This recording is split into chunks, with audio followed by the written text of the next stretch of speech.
CI for 3 minus SI for 3. SI for 3. R percentage 20%. ఇది గనక చేస్తే 64 గనక వస్తే ప్రిన్సిపల్ ఎంత? CI for 3 minus SI for 3 64. R percentage 20%. P ఎంత? చాలా ఈజీగా మనం చేయొచ్చు. 20% ఈజ్ 1/5. అంటే ప్రిన్సిపల్ గనక ఎక్స్ క్యూబ్ ఉంటే CI for 3 minus SI for 3 ఎంత అయిందన్నాను? 3x + 1 అవుతుంది అన్నాను. 3x + 1 అవుతుంది అన్నాను. ఎప్పుడు అవుతుందన్నాను?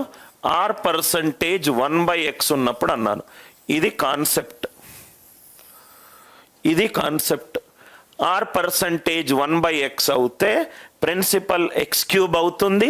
CI for 3 minus SI for 3 3x + 1 అవుతుంది. ఇక్కడ x వాల్యూ ఎంత ఇచ్చాడు? 5. అంటే ప్రిన్సిపల్ 5 క్యూబ్ అయినప్పుడు CI for 3 minus SI for 3 3 5 15 + 1 16. క్వశ్చన్లో 64 ఇచ్చాడు.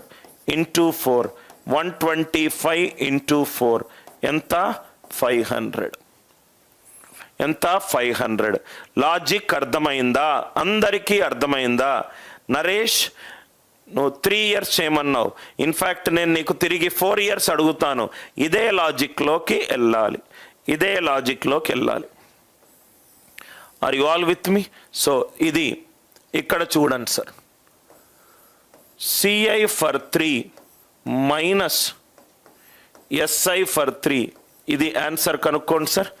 3i for 3 minus SI for 3 ఎంత? R percentage 25% అయినప్పుడు 25% అయినప్పుడు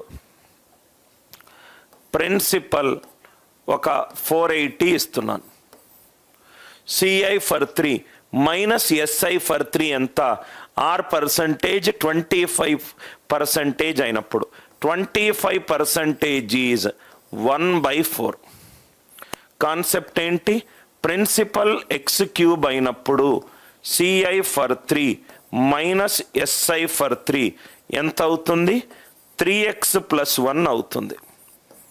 3x + 1 అవుతుంది. అంటే ఇది 64 అన్నప్పుడు 4 × 3 12 12 + 1 13 అవుతుంది. ఇది 64 అవుతే ఇది 13 అవుతుంది. కానీ ఇక్కడ 480 అడిగాడు.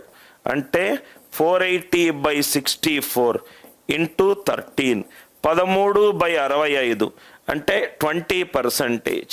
అంటే ఆన్సర్ 96కి దగ్గరగా ఉండాలి. ఎట్లా వచ్చింది sir? 13 1 13 5 13 1 13 5. Are you all with me?